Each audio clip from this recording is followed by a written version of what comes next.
So we're here today in the Victorian Parliament, on the steps of our Parliament, the heart of democracy here in Victoria, meeting with the Somali community to condemn this horrendous terrorist attack in the strongest possible terms.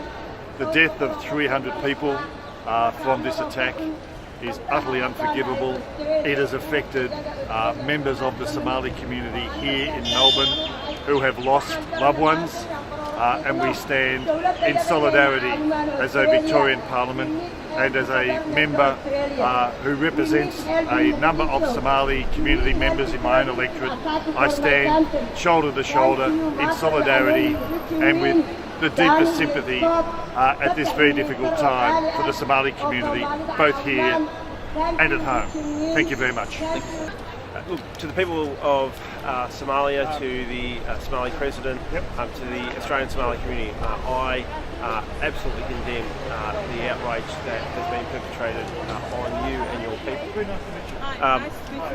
We deplore the actions of the terrorists that have done this to your nation, but we stand with you at this time of crisis, and we'll be working with you over the weeks and months to try to make improvements, both to the community here at home, but also back home in Somalia as well. To that end, I have written to the federal government asking urgent assistance be provided to the federal government of Somalia as a matter of urgency, so that we can make sure that the people who have been injured by these terrible attacks can get the care that they need and can be nursed back to health.